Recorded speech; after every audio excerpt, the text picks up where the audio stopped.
Welcome to the Better Angels podcast, a new way of talking politics. I'm Ciaran O'Connor. And I'm John Wood Jr.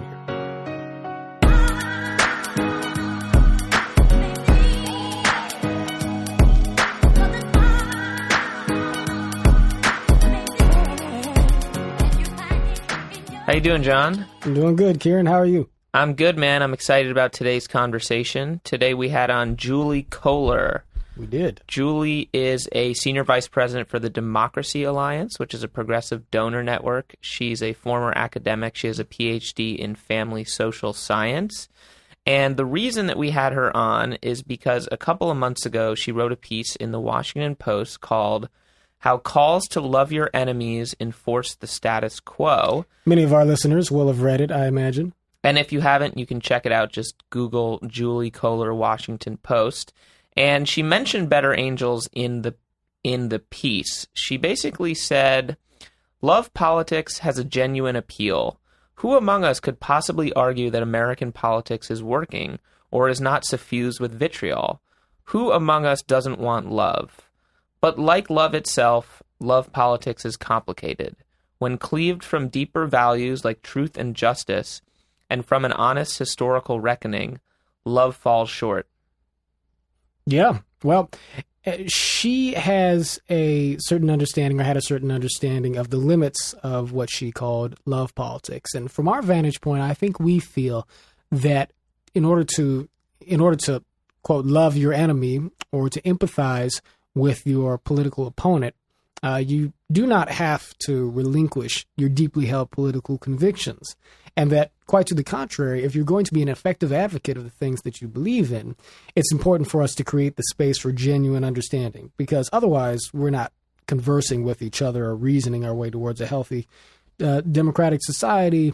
We're shouting at each other and fighting with each other, and that's not a sustainable way for us to run a democracy.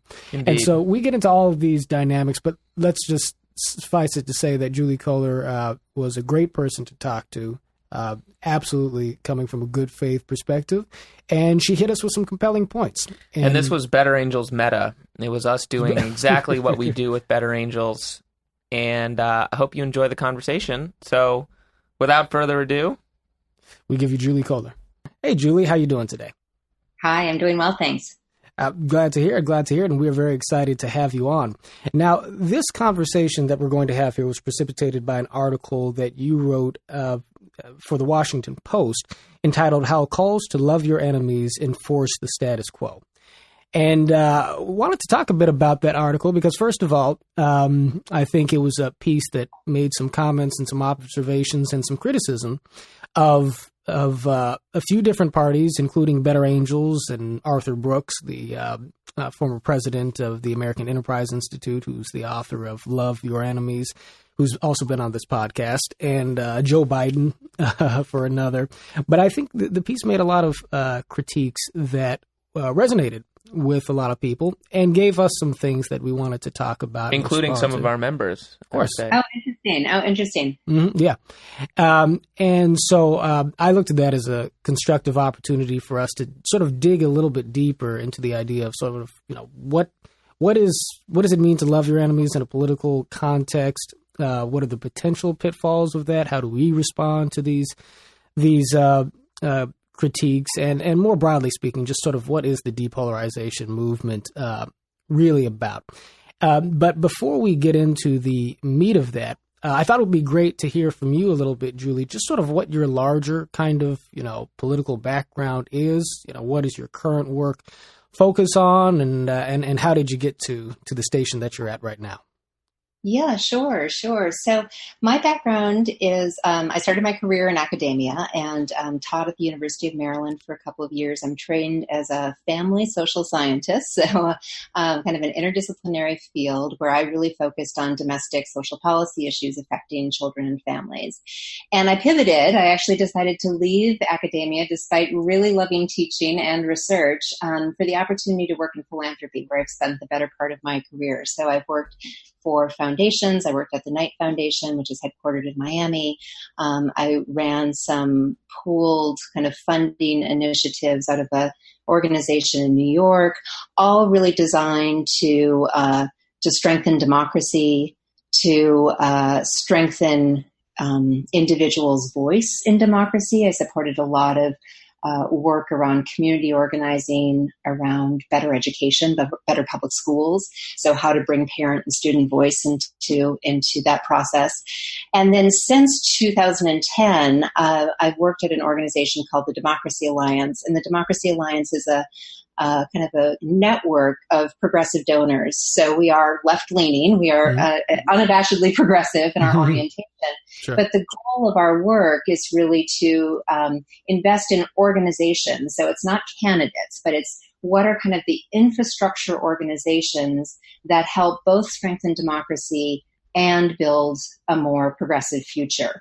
So those two things are really our core goals. And so even though I would, again, explicitly identify myself as someone on the left of the political spectrum, I think that I bring to this work a grounding in that we want a very healthy democracy first. We can, there can be different paths and disagreements over policy issues, but that having those fundamentals of what builds a strong democracy is the most important thing in order for us to really have fair and honest political debate around policy.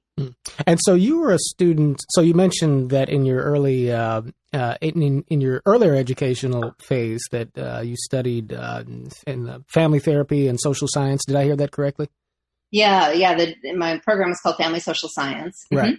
And so at a certain point, you were a student of Bill Doherty's, correct? Professor Doherty? Yeah. Right. Yeah, he was one of my professors in my doctoral program at the University of Minnesota. That's right. And of course, Professor Doherty is one of the co-founders of Better Angels and the architect of much, if not most, of our programming, including the Red Blue Workshop, which has been covered fairly extensively in the media. And so, so obviously you're familiar with his general outlook on the problem of polarization in our society, and familiar with the work of Better Angels. And so I'm curious, I think, to have you sort of summarize or sort of recapitulate for our audience just sort of what your take was that you expressed in the article, your basic criticism of love politics in terms of it being something that perhaps, as the title said, reinforces the status quo. How do you see love politics, or what you described as love politics, as contributing to that dynamic? Yeah. Well, maybe I'll start with kind of one step back, and I'll say something about kind of what I really appreciate about the work that you all are doing, because I think it's important to acknowledge that, as well as kind of the areas where I have some concerns or critiques. So, I think that the basic premise of finding opportunities to bring people together across dimensions of difference and provide skills for meaningful dialogue, like, I think that is a good thing. And I think it would be you'd be hard pressed to find anyone who would say that that is an objectionable activity or in any way in a noble goal. I mean, obviously we live in a time where there is less of that happens organically. And so I think the kind of the intentionality of kind of how can we create some new forums for that to happen is a net good. So, but my concerns about, I guess, and the article wasn't written specifically only about Better Angels, right? It was more kind of the emergence, and I started to see this kind of on many different fronts of this kind of like, oh, we just need to love each other more. We just need to depolarize. We just need to, love our enemy.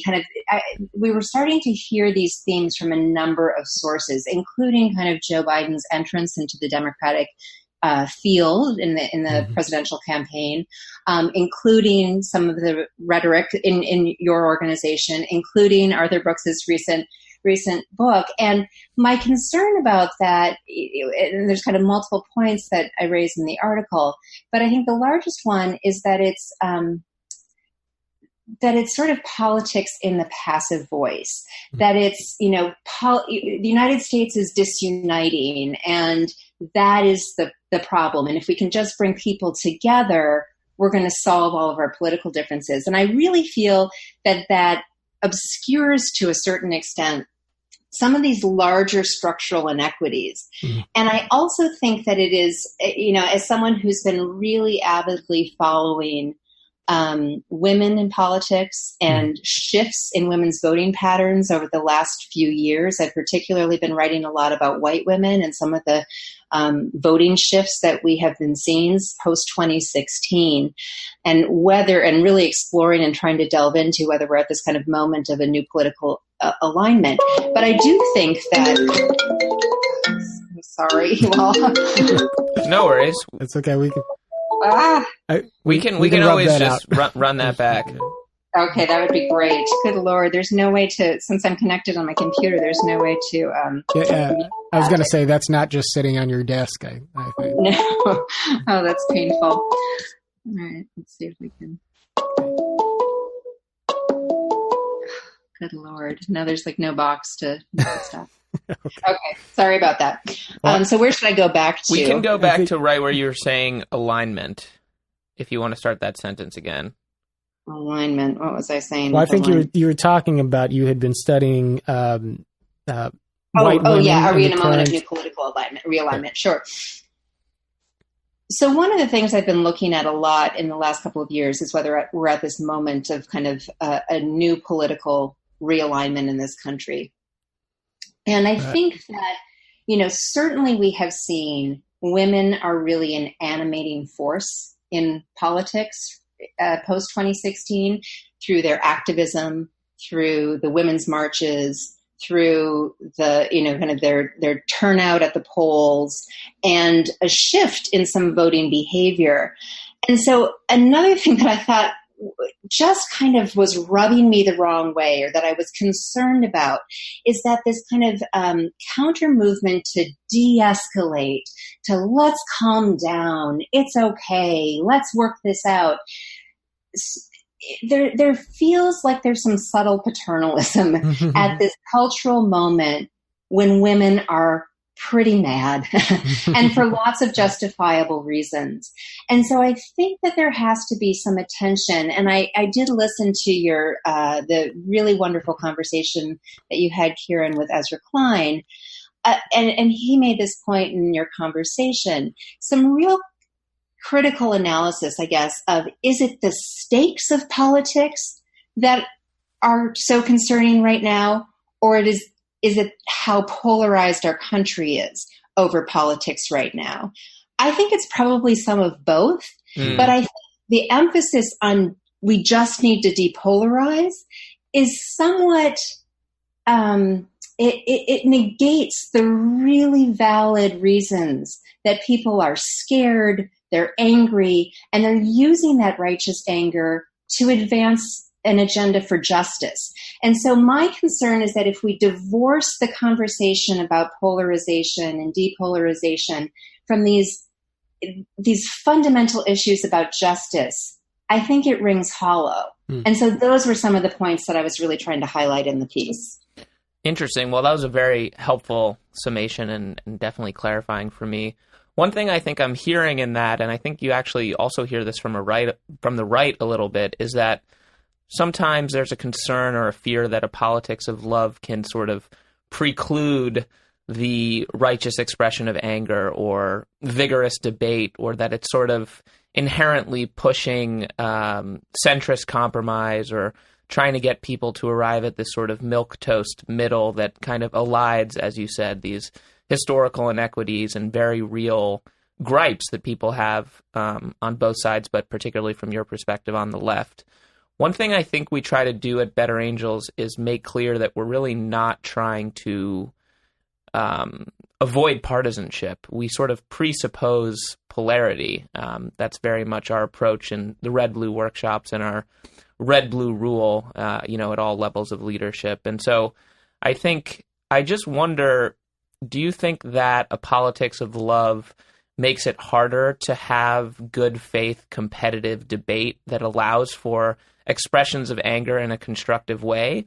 Because sometimes I feel like taking an approach of love or empathy off the bat actually can facilitate that. It's not akin to abandoning your values or surrendering your perspective, but it allows you to meet people where they are and perhaps more effectively advocate for a progressive agenda. How do those points sort of ring true or ring false to you? Yeah, no, I mean, I think much of what you're trying to do, or my understanding of kind of what you're trying to cultivate in your workshops, it certainly accords with how I try to live my own life, right? And the conversations I try to have and facilitate. I mean, I don't troll people online. I try not to get personal. I do think that you have better conversations when you can try to find points of commonality and believe that people are coming from a good place. And I think you can do that in many circumstances. But I also think that we are at a time when that doesn't apply to everything. And so I think that kind of presupposes, for example, I guess if we were having a debate about at what level should we set marginal tax rates in order to maximize economic growth and minimize inequality in this country, we could land on different points in that, right? But I could very much believe that someone who had a dramatically different perspective than I had shared my values about wanting to see, a prosperous nation, wanting people to have access to opportunity and so forth. Like, I think it's easier in that realm. I think that in some of what we are seeing now, and I think that Trump is both a symptom of this and an accelerant, it is harder to do that. And, I myself am someone who is having a hard time sleeping really over the family separation policy at the border, the treatment of immigrant children, the fact that that many of these children will be never reunited with their parents, the treatment of folks who are seeking asylum, which is a right that they have, and the inhumane conditions. Like that is so fundamentally troubling to me that I don't know that I can accept that someone else could say, but we could find common ground on that. I think like that to me seems like such a fundamental shift in values, a separation in values, that I think it's harder. And I think there's many issues like that right now. And I think it's accelerated because the way that we have kind of polarized or separated by political party is more tied to identities. Mm-hmm. Not just kind of how the right critiques the identity politics of the left. I think it's also true that we're seeing identity politics on the right, and it's largely kind of white male identity politics disproportionately. But I think when those political labels and political parties are more tied to people's fundamental identities, I think that's harder. So I admire your work on some aspects, but I think it also kind of misses the stakes of what's happening in some of these really, really norm-shifting debates that we're having right now, crises that we're having right now. Yeah. Well, I certainly empathize with where you are coming from, and I think that there are a couple levels at which it is probably worth trying to kind of point out the different versions of what is sometimes advanced as depolarization, the different implications of them. One thing I'll tell you, and Ciaran, I know that you'll back me up on this, is that depolarization is oftentimes sort of looked at as being sort of limited to the practice of getting people just to sort of get along so that we can have a more reasonable public discourse. And that kind of emphasis is often, I think, denuded of any sort of spirit of moral imperative undergirding it. And so, one word that we don't use very often at Better Angels, we use it and we believe in it, but one word we don't really emphasize much is the term civility, right? And the reason we don't is not because we are anti-civility, but simply because the term itself frequently has a connotation in people's minds that is more sort of limited to basically polite behavior, as opposed to getting at anything more sort of, deeply held than that, on the level of kind of connecting over some shared values. I think that our concern is sort of twofold. On the one hand, most of our members and supporters are people who come into Better Angels with a commitment to certain pre-existing political causes that they feel are morally vital, right? But on the other hand, I think that the thing that has tended to unite us in Better Angels is a sense that there is also, alongside all of these different moral issues that we're rightly concerned with, certainly including the issue of family separation on the border, which is an issue that animates many of our members as well, is a concern with the long-term health of civil society and the social fabric, and basically just sort of the basic kind of foundational soil upon which we build a country, right? Because it's certainly possible for people to be motivated by a commitment to issues that really matter, but for us to pursue our politics in a way that might sort of undermine our ability to actually have a country in the aftermath of whatever decisions it is we're engaging. And so for myself personally, my role model has always been Martin Luther King Jr., my preeminent moral and sort of social hero. And I'm a person who's, generally right of center in my politics a bit. But the question of, how is it that you pursue social change in a spirit of love without conceding, sort of the moral imperative or the effectiveness of your activism is one that he wrestled with very directly in his own time. And there was a quote wherein he talks about the relationship between love and power, about how love and power are seen as being at odds by both secular people and religious people as well. And he rejected the idea that they were. He said that power without love is reckless and abusive, and love without power is sentimental and anemic. And I take that illustration very much to heart. I think what we're trying to do is to present people with a context to where they can fully marshal their activist energies in terms of how it is they debate and interact with one another, and to give people to try and by the way, Better Angels is still a work in process. Let me just make that clear. Like, we are figuring out day to day, how to balance, on the one hand, advocating for a healthier civil society and a healthier social discourse, while on the other hand, allowing ourselves to be full-throated in our commitment to the more partisan sorts of politics that we may believe in.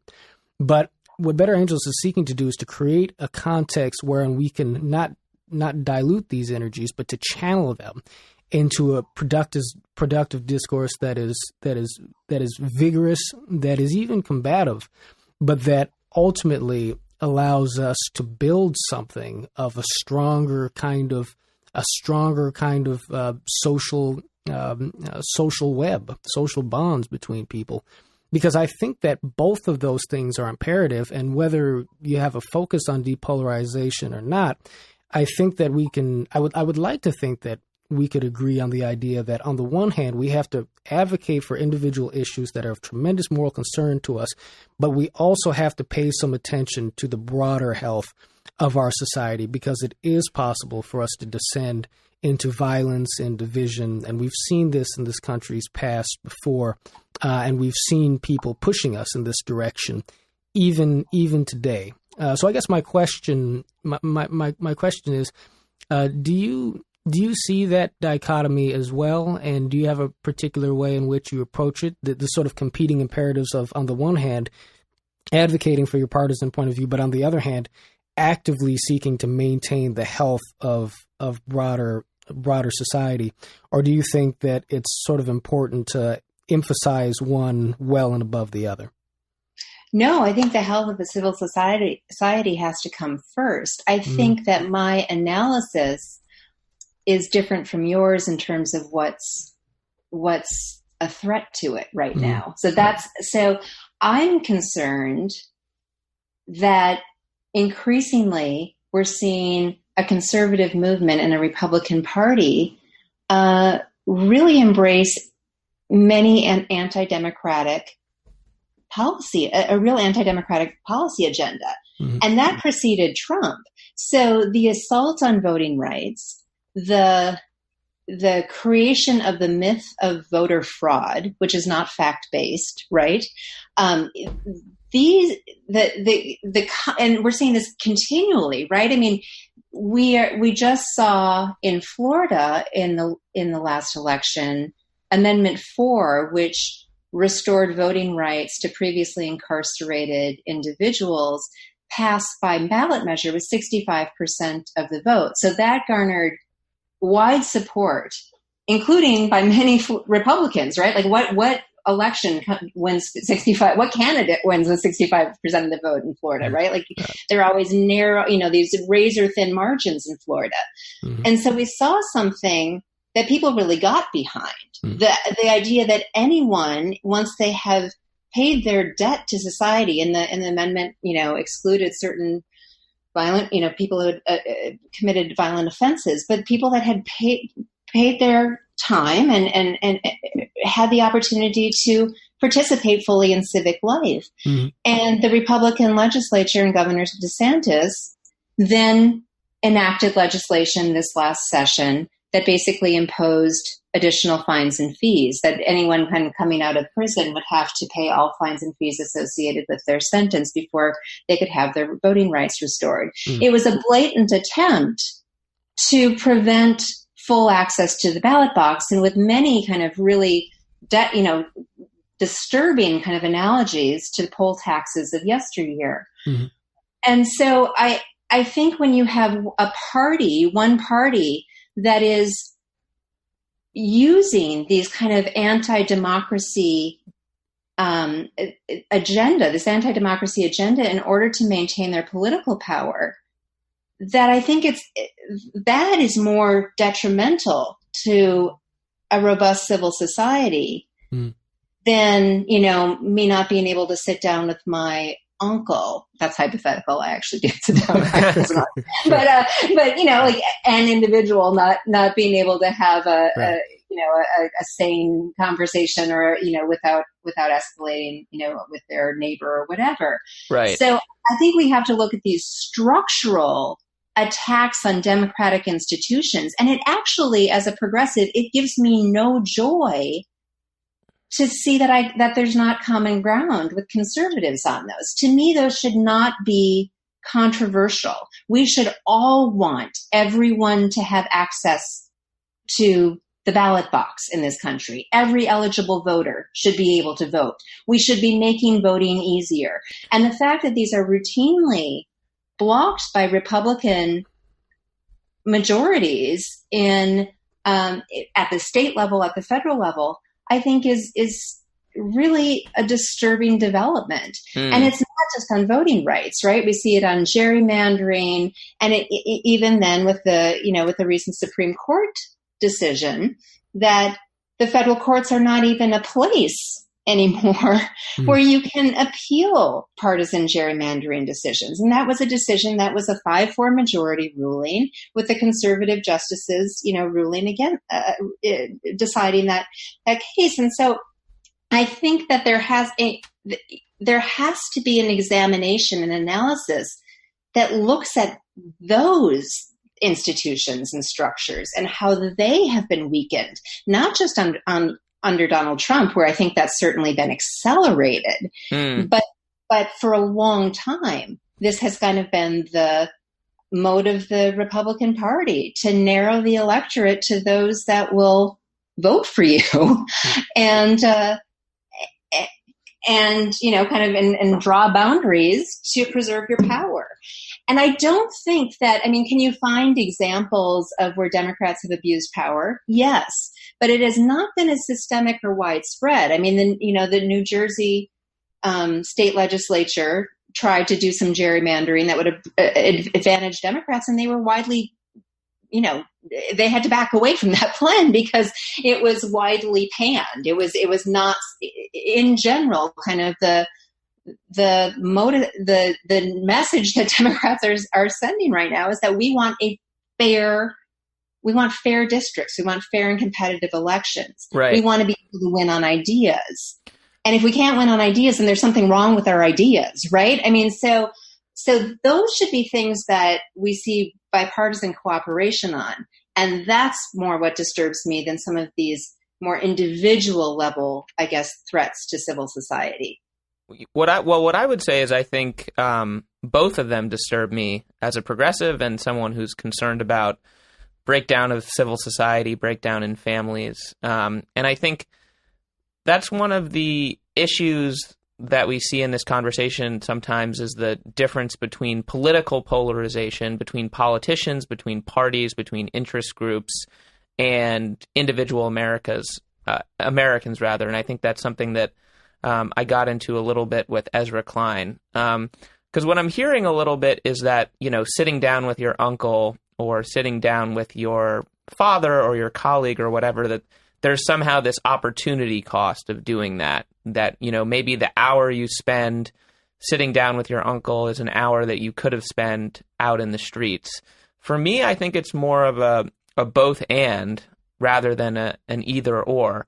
So beyond the prioritization of tirelessly fighting on these issues that raise such visceral anger, and in my view, justifiable anger, do you still think it's worthwhile to sit down, or do you think that somehow sitting down limits your ability to be an activist or softens the impact that you can have? Because for me, I think the two things actually strengthen each other. And so I'm very much a both and versus an either or. So where do you come down on that?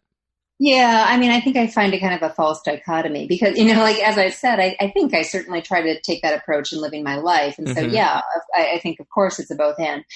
But I do think it's a question of, if you're not diagnosing the problem correctly, I don't think that you're going to get to the right solution. And so if you don't, I just don't see how we are going to be able to rebuild a healthy civil society without addressing structural issues. Those have to be addressed first. And so, yes, we should be working, trying to find common ground and having those tough conversations with people of good intent who may disagree with us on things.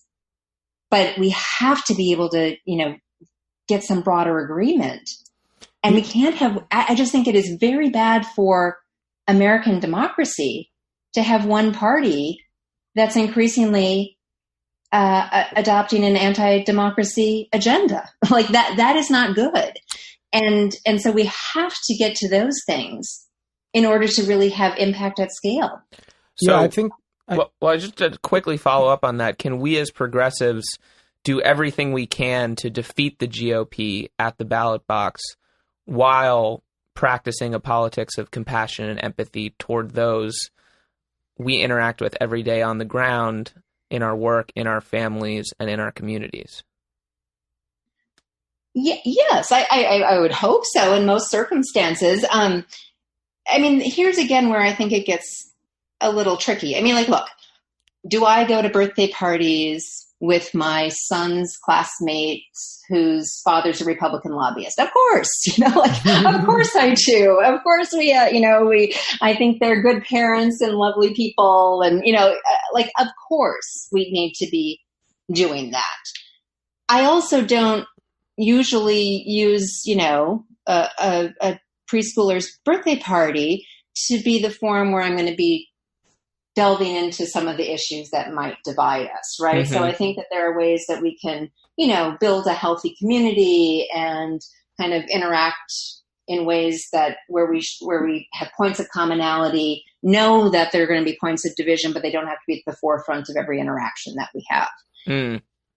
But I think that there are other ways that, like, so I looked a little bit at your materials and kind of the personal journey and kind of what you want people to get to, kind of the goal is respect and admiration.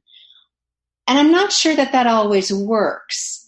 So, for example, the abortion discussion and the recent slew of abortion bans at the state level and attacks on abortion rights. There were many bills that were advanced that were not even based on medical science, right? I mean, the Ohio state legislator who said that women, experiencing an ectopic pregnancy would have to have the embryo removed from their fallopian tube and replanted in their uterus. That's not a medically viable procedure. There is it doesn't happen. It's science fiction. So am I supposed to get to a point of respect and admiration for that perspective? Yeah. I think it's really hard. I think, because it's not based on a shared set of facts. And part of this, how do you depolarize when increasingly there isn't a common set of facts that people are agreeing to, right? We do live in this alternative fact universe. And again, this has been largely propagated by conservative misinformation online, these kind of, alt-right conspiracy websites that have spread and propagated this and have really disunited folks. So I just think if you don't have kind of an agreement we have a shared set of facts on which we're basing decisions, I'm not sure how you get to respect and admiration. Does that mean that I can't have respect and admiration for anyone who has a different perspective than me on abortion? No. I mean, I remember when I was a college student, interning in Washington, D.C., taking a class with a former Washington Post columnist named Coleman McCarthy, who, he was kind of an old lefty, right? Kind of a classic old lefty. But one of the interesting things, and he was a animal rights advocate. He was a student of nonviolent social movements, embraced the philosophies of Gandhi and King, etc. And as part of his ideology, he would have defined himself as pro-life because he really opposed violence in any form, right? And I remember being incredibly taken with him and deeply respectful of the moral principles that underlie his political positions. In the case of abortion, it was different than mine, but I could definitely have that respect and admiration. But I don't think that that's the same thing as what we're seeing with the state abortion bans. There are ways to depolarize on the abortion debate. I actually think Democrats tried it for many, many years in their rhetoric around abortion should be safe, legal, and rare, right? There are lots of ways that we could increase access to contraception and invest in full reproductive health care for women, etc. But you don't see that.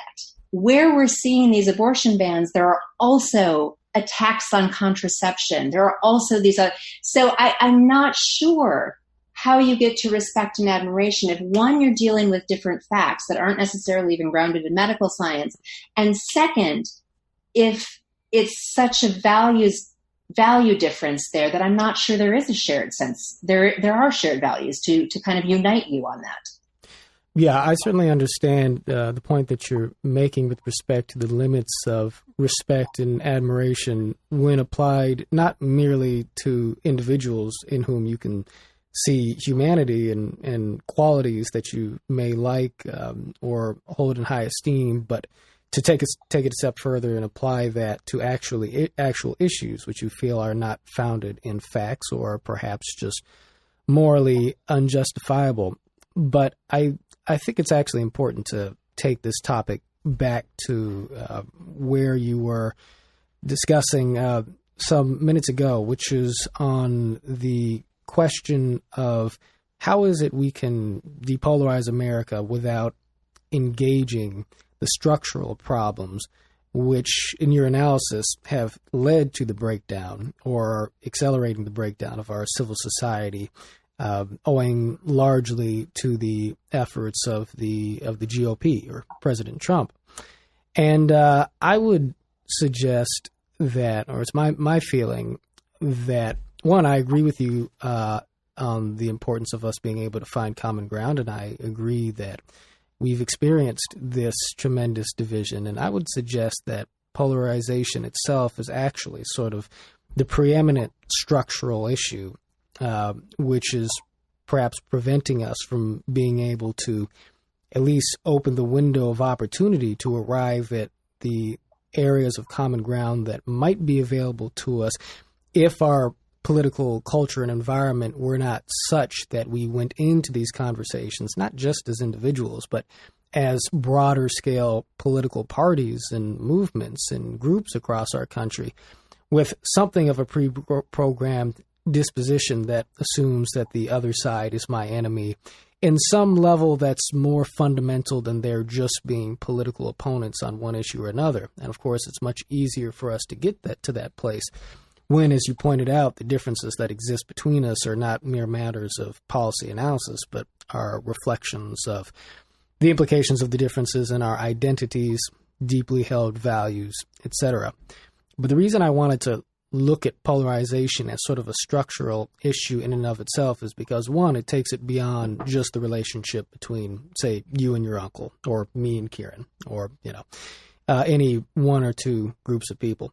But it's worth bearing in mind that, when the Voting Rights Act and the Civil Rights Act were passed, and when tremendous advancements were made in the area of civil rights legislation, it was during a period of American history where you had a very, very low percentage of Americans who had personal animosity towards people of the other party on the basis of the fact that they were Democrats or Republicans. And I don't have the statistics right in front of me, but I believe if even as just as far back as about, maybe 1994 or so, I mean, you could look at polling data to suggest that the levels of personal animosity that existed within each party towards the other party hung somewhere in the upper teens or low 20% range, where that figure has grown up to 54 or 55% now of Americans who personally dislike people from the other side because of their party affiliation. You go back in time, there's a period of time where people had no problem with their child marrying somebody of the other political party. Now that's changed.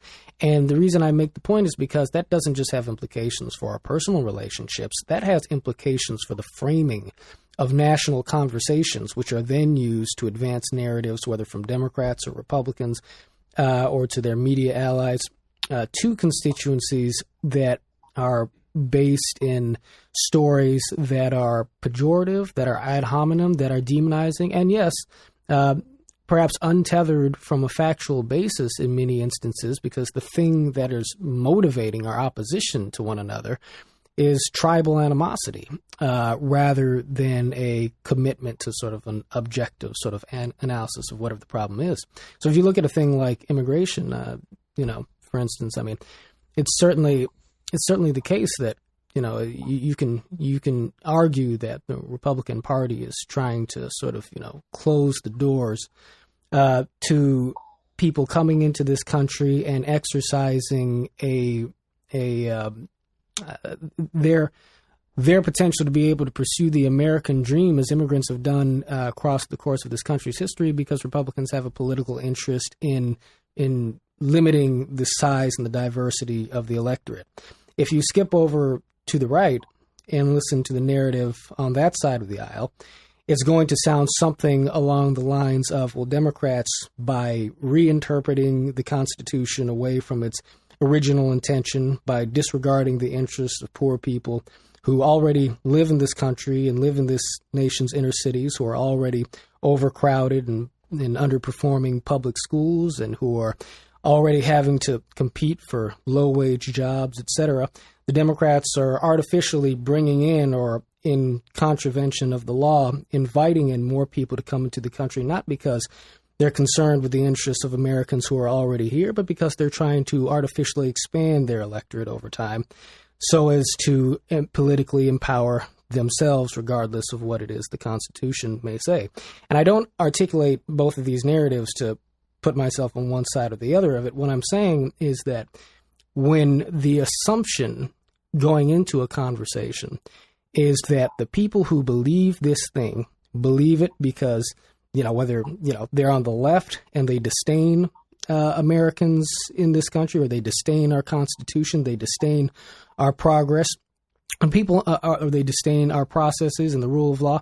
When people on the right hear that narrative about people on the left, it gives them emotional permission to check out and to not listen to anything that anybody on the left has to say. And conversely, when people on the left hear this narrative that says that the reason why Republicans want to keep people from coming into this country is because they're racist or bigoted or xenophobic or what have you, then it gives people on the left, I think, the same permission to more or less sort of dismiss out of hand any policy idea, whether right or wrong, but perhaps earnestly ventured, that is coming from the right side of the aisle. And so to articulate that dynamic, again, isn't necessarily to presuppose the validity of one or the other, but it's to identify the fact that in this context, there's no room for reasonable conversation. If there's no room for a reasonable conversation, there's no room for the development of a sustaining and enduring consensus.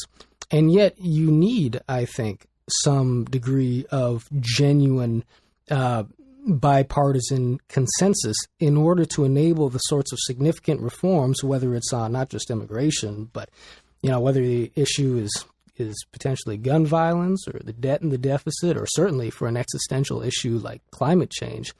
There needs to be that consensus, which can only form in the presence of some genuine objectivity, and that can only occur with the sort of bubbling up of some basic sense of goodwill from one side or the other, which doesn't necessarily mean affection for individual policies, but rather a sufficient amount of respect to allow us to listen to and engage, and to ultimately, I think, disempower the demonizing narratives that have been so profitable for politicians and pundits alike, leading up to this moment that we are here in now.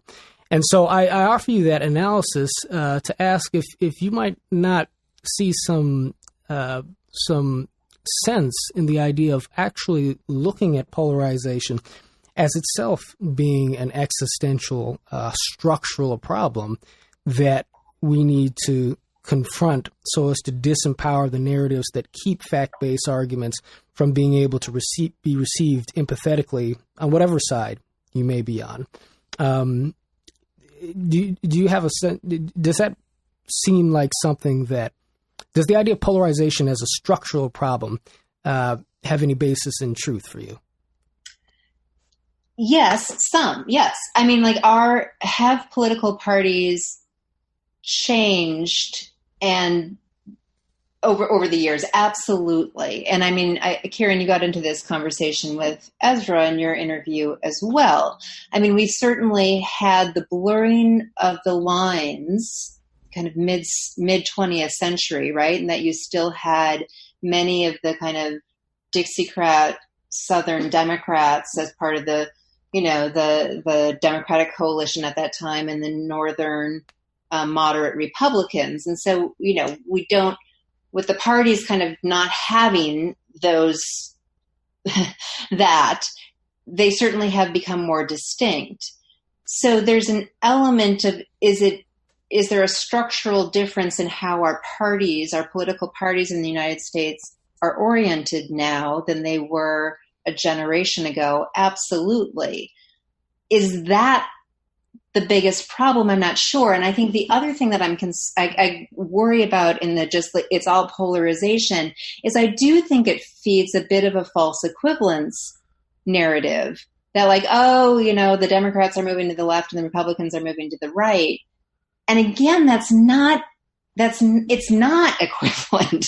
Did you all see there was a great set of graphics that the New York Times ran about a month ago on positioning. They analyzed the present day Democratic Party and the present day Republican Party based on like party documents, and compared them to other political parties throughout the world, and found that the Republican Party has moved vastly right. I mean, to the point that it is now far right of many of the, kind of considered conservative parties of Western Europe. Mm-hmm. More to getting into the kind of the right fringe parties in Western Europe, right? Like the far right parties. But the difference is that in the US, it's the mainstream conservative party. So we don't have an alternative. Mm. And has the Democratic Party moved left a little bit? It has moved a little bit left, especially since 2008.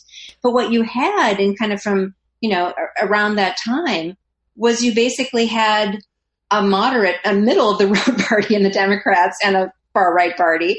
And now you're kind of getting a Democratic Party that's more in line globally with left, kind of what we think of as the left party in most countries in Western Europe. Mm. So to make it sound as though like everyone's moving to the fringes, I think is a misdiagnosis. And again, I think then it leads to my concern in kind of glossing over that is that I'm not sure it leads to the right solution. So to be able to just say like, oh, everyone's getting so, whatever. That's not what's happened. Sure. It's not an accurate assessment. And I think there has to be a reckoning that kind of the embrace of the nativist populism within the Republican Party. And this is certainly what Trump has doubled down on, right? This has been core to his brand and the brand of ultimately the Republican Party that has acquiesced to it.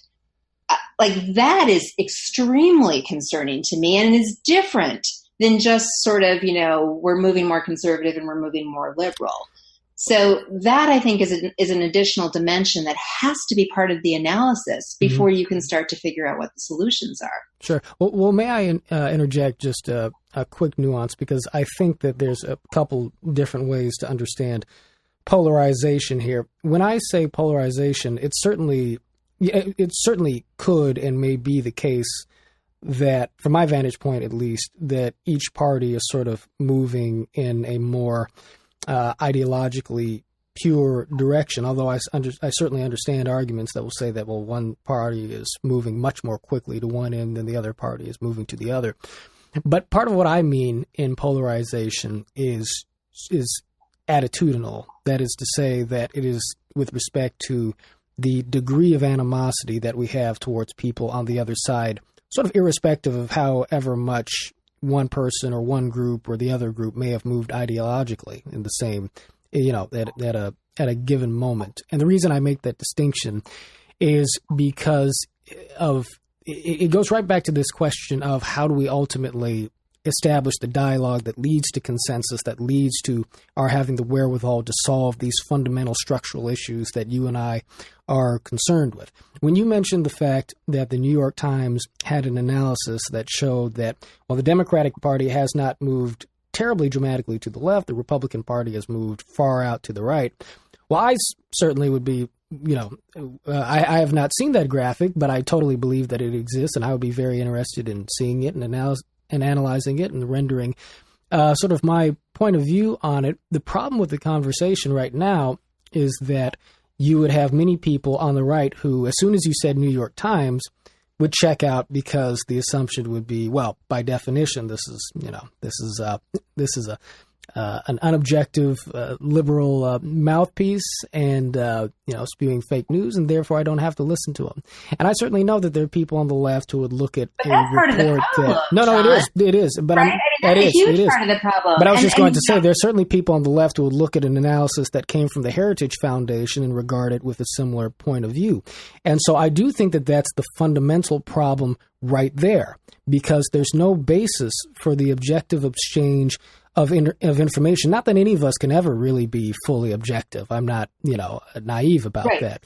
Sure. Right. But even so, that's what we need. We need strive towards. And I wouldn't expect you to think that the two sides are entirely comparable. But here's the thing, because I try to sort of abstract the need for us to have the functional dialogue from any presupposition of, well, which side is right or wrong going into it, until I get to the point to where I'm talking about my own personal views on issues. And I'm happy to do that, right? I mean, I am a center-right Republican. I think of myself as a communitarian conservative. I'm a person who is definitely, embraces a free market perspective. I believe in the need for some regulation. I consider myself to be conservative on immigration. Not comfortable though with a number of our immigration policies. Definitely not comfortable with our rhetoric surrounding immigration.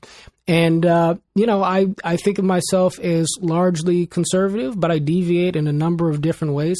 But in my own opinion, none of my opinions frankly matter in terms of their ability to move the ball forward on our finding consensus, unless they're able to be deployed in a context to where I can sort of make sure that people on the other side of whatever I think might be the case, whether in the Democratic Party or the Republican Party, are actually listening to me. And in order for me to get folks to do that, I've got to listen to them. And I think that truth scales up from the individual reality all the way up to the level at which we're having our national media conversations, the level at which our politicians are speaking back and forth. And it is not to say that some politicians are not a hell of a lot worse than others. But I do feel like the movement that needs to congeal right now, or one movement that needs to congeal, which is what we're all about here at Better Angels, is creating the space for this better conversation to scale that allows for us to have the opportunity to genuinely engage with what others are saying, so that we do not become deaf to facts, so that we do not become deaf to legitimate concerns, and moreover, so that we don't start trying to sabotage everybody or the other side in unfair ways at every turn. And I would like to think that if we have that reasonable conversation, the consensus will ultimately break in whatever direction truth, is most highly sort of concentrated. Because I would like to think that once you allow for an honest exchange, you bring out people's best and most open-minded qualities, and the shift that takes place, could go in favor of the left or the right, or it can lead to a whole new sort of arrangement of things potentially. But I think we all have to be able to take the risk in having that better conversation to give that the chance to happen. Because otherwise, I'm just afraid that everything falls apart in time. Sure. So there's a lot there that I can respond to. Sure. Yes. Should we be having the conversations again? I really applaud that. I applaud that as a good thing for individuals. And I think, in general, a good thing for society, but I'm less optimistic on kind of the potential to scale. Mm-hmm. And one of the reasons I'm less optimistic, I think, is that people exist within these structures that have been built. And so the examples that you gave of, kind of immediately, dismissing out of turn the New York Times versus the Heritage Foundation, that's again where I think the false equivalence is an important point to bring up.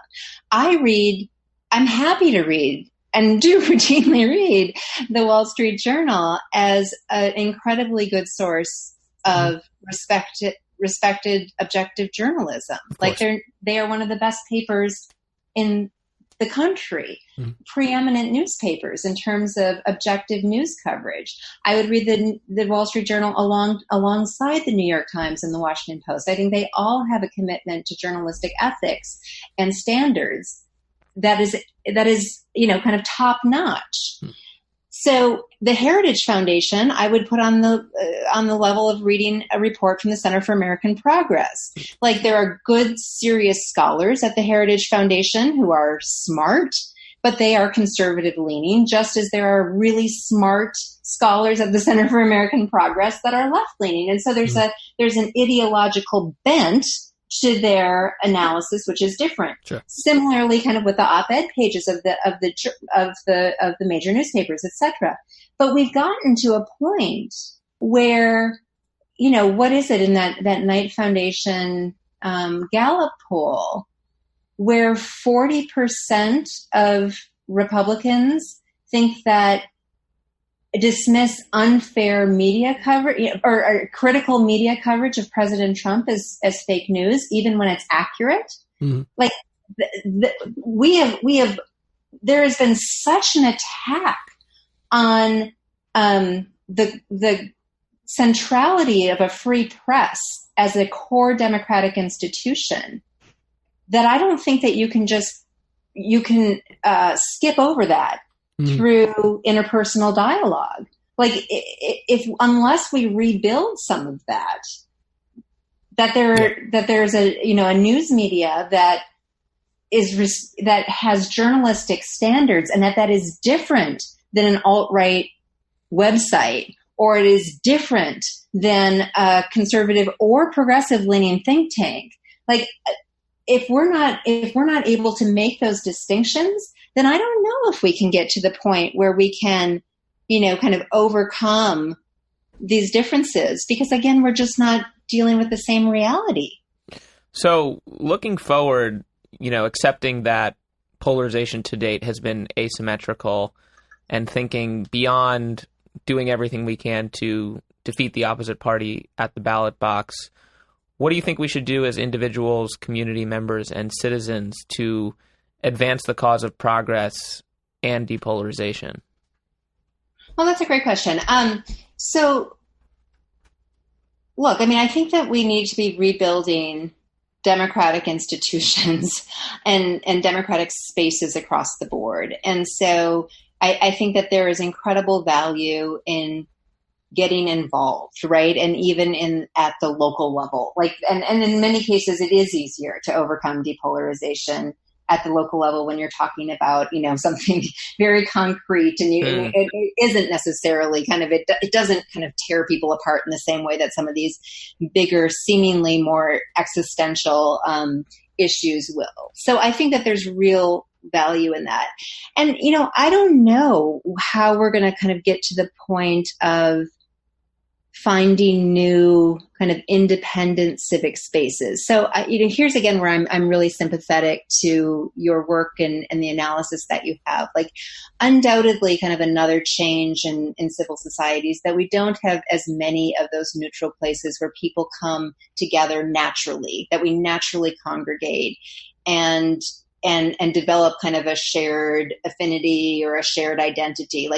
I get that. And you are absolutely right in kind of highlighting that, right?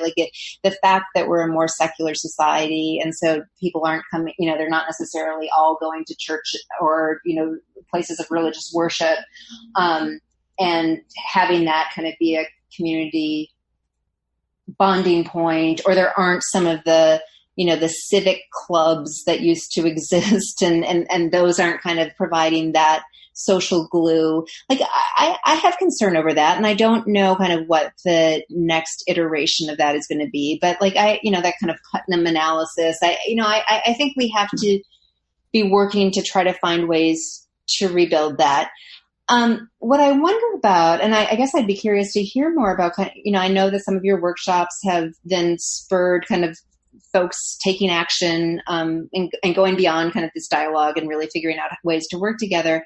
And I think that's great. But I wonder if it's as powerful. I don't know. I just wonder if it's going to be what the trajectory is for that, because I think one of the powerful things about, these kind of seemingly neutral civic spaces that aren't explicitly about politics, but they allow people to kind of have this different kind of community identity, is that they allow these relationships to develop organically. And so you're not there with the explicit purpose of depolarizing, but it sort of happens naturally, right? It happened through shared military service in World War II, right? All these kind of things that were great uniters. So I don't know how we rebuild that, where it's not necessarily even about politics, but it's about whatever, something that's just more kind of fundamental to community. And then, and having more of those, I think, can also lead to greater depolarization. So I don't have the solution on that, but I agree it's something that we need to reinvent in the 21st century. And I don't think that social media has proven to be a very effective medium for that. Right. I think we're definitely in agreement on that. And I totally recognize the point that you're making. I will tell you, though, that our convention in St. Louis. And, of course, this was our second annual convention just passed. We had one in Virginia the year before. But this past convention, where we had leaders of Black Lives Matter and the Tea Party in attendance and in conversation, and 250 delegates, red and blue, from all 50 states, it was a powerful sort of, certainly a grueling, dialectic and collaborative sort of interaction between all these people, but it was a powerfully celebratory affair at the end of it. And I do think that there is a hunger that many people have to rediscover in the midst of this mass sort of, dissolution that it feels like we're on the verge of experiencing. There's a hunger that people have to rediscover some sense of what still binds us as Americans. And so, Better Angels has alliances, or essentially local Better Angels chapters in various places across the country. Some of them are picking up steam fairly quickly. And so we'll see. I mean, I do think that there needs to be something that binds us beyond just politics per se, but there is a real appeal to the relationships that are formed in this context. And so, the question that we and others are dealing with is, again, sort of, we understand that an individual relationship doesn't scale up, but in creating new norms for how we interact with each other, norms do scale, right?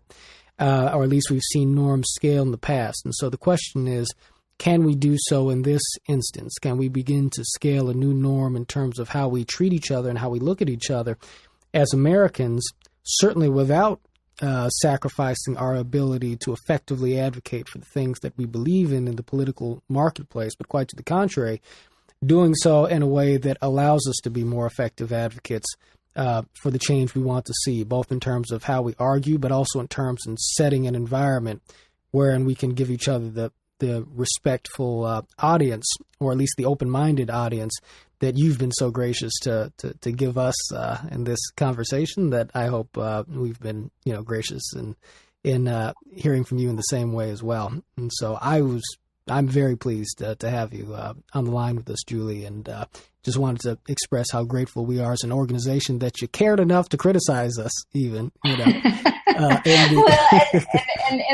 what I hope is the most constructive way. I mean, I really appreciate the fact that you all reached out, immediately after the op-ed came out, and invited this conversation. I mean, I do hope that what we're modeling through today's conversation is sort of a meta exactly level, of what you all are trying to do. And so I don't mean to in any way dismiss, I think the real transformative power that I'm sure many of your members experienced at the convention. And I think it is important, meaningful, and a force for good. So I don't in any way want to detract from that.